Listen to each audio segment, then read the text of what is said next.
Қазақстан Республикасының ұлттық валютасы теңге еліміздің тәуелсіздік кезеңіндегі маңызды тарихи бетбұрыстардың бірі. 1993 жылы 15 қарашада теңгенің айналымға енгізілуі Қазақстанның экономикалық дербестігін айқындап, өз қаржы жүйесін басқаруға толық мүмкіндік берді. Бұл күн қазақ тарихында ұлттық валюта күні ретінде аталып өтеді. Теңгенің алғашқы банкноттары шетелде басылып, оларға қазақ халқының ұлы тұлғалары бейнеленді.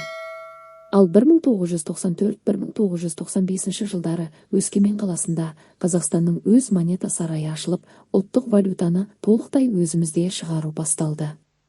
Бұл мемлекет үшін үлкен стратегиялық қадам болды.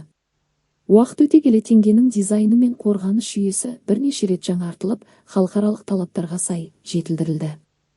2006 жылы жаңа үлгідегі банкноттар енгізіліп, заманауи қауіпсіздік элементтері күшейтілді.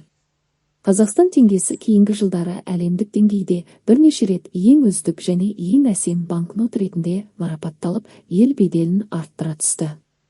Бүгінде теңге тек төлем құралы ғана емес, Қазақстанның тәуелсіздігі мен дамуының символы.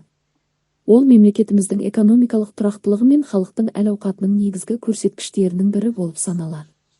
Барлық ақпараттар интернет желісінен алынған. Назарларыңызға рахмет.